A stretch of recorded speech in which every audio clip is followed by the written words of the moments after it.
On a wind-bitten December morning, just 12 days before Christmas, the townspeople of Dry Creek woke to the sight of a lone horse wandering down the frosted road, its saddle dangling, its reins dragging like a ribbon of worry behind it. Folks paused, peering from windows and porches, but no one dared step out into the cold except for Clara Mayfield, the widow who lived at the edge of town.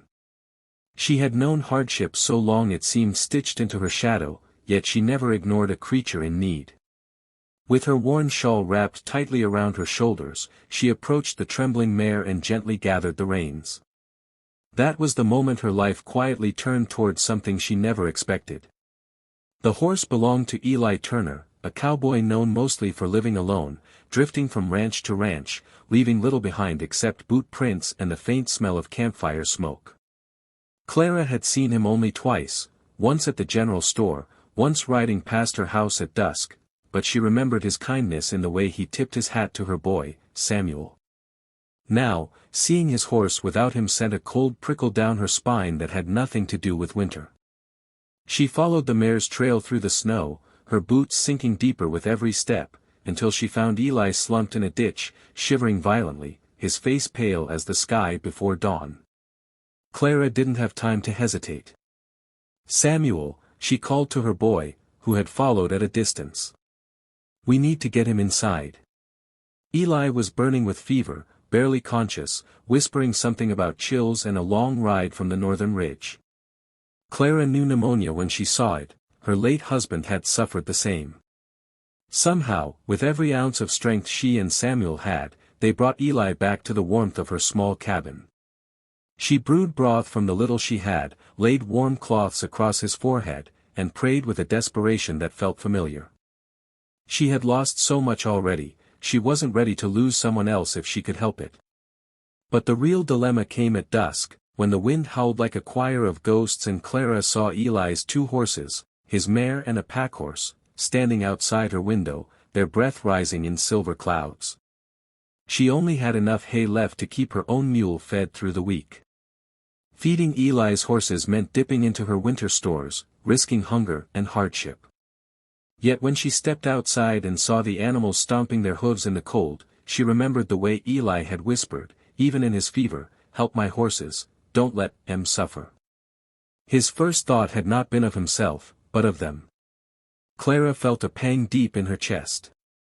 Folks who cared for animals that way were rare, and she wasn't about to let them freeze on her watch. So she fed them.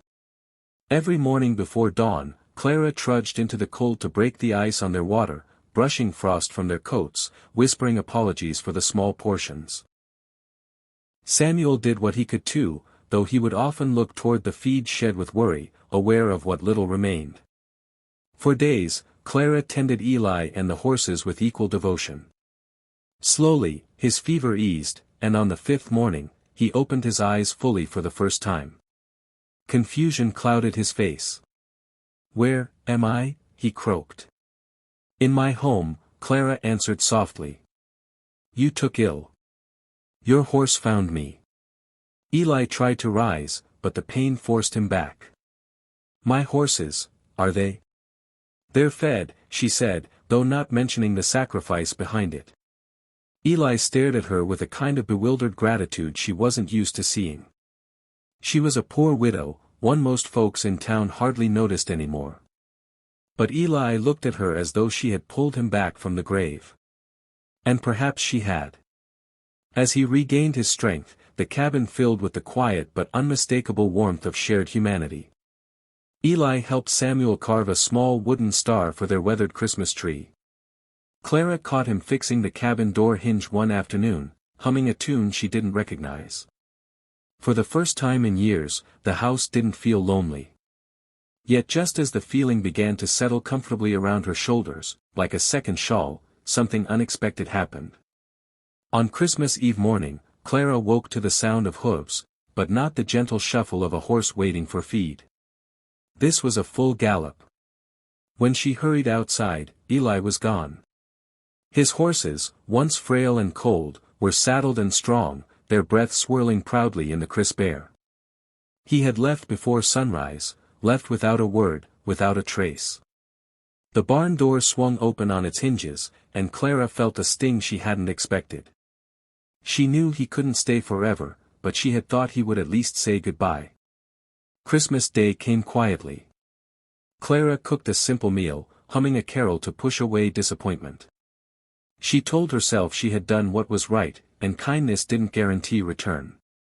Sometimes compassion was a seed planted with no promise of harvest. Still, she couldn't help feeling a hollow ache when the evening settled in and no knock came at the door. But life has a way of saving its sweetest surprises for the moment when hope feels thinnest. Just after dusk, Samuel burst into the cabin, breathless. "Mama, look," he cried, pointing outside. Lanterns, dozens of them, flickered down the road like fireflies rising from the earth. Clara stepped to the porch, her hand covering her mouth. Wagons approached, piled with sacks, crates, and winter supplies. And riding at the front was Eli Turner. He dismounted with a grin that warmed the night more than any lantern. "Clara," he said, removing his hat, "I owe you my life. You fed my horses when you barely had enough for yourself. A man doesn't forget something like that." Behind him, several ranchers nodded respectfully. "Eli told us everything," one said. "Said we ought to help a woman with a heart big enough to save a cowboy and his animals." Clara felt tears blur her vision as Eli stepped closer. "You gave without expecting anything," he said. "So I figured it was time someone gave back." The wagons held enough food, hay, and supplies to last her and Samuel through the winter, and then some. But more powerful than the gifts was the overwhelming realization that kindness, even quiet and unseen, carries a ripple far beyond the moment it is given. Eli's voice softened. "You changed my life, Clara. And I'm not riding off without saying so." Under the gentle glow of lantern light, Clara understood that compassion, even from the humblest hands, can turn strangers into family. Christmas, she realized, wasn't about what you had, but what you were willing to share. And from that night forward, neither she nor Eli ever spent another Christmas alone.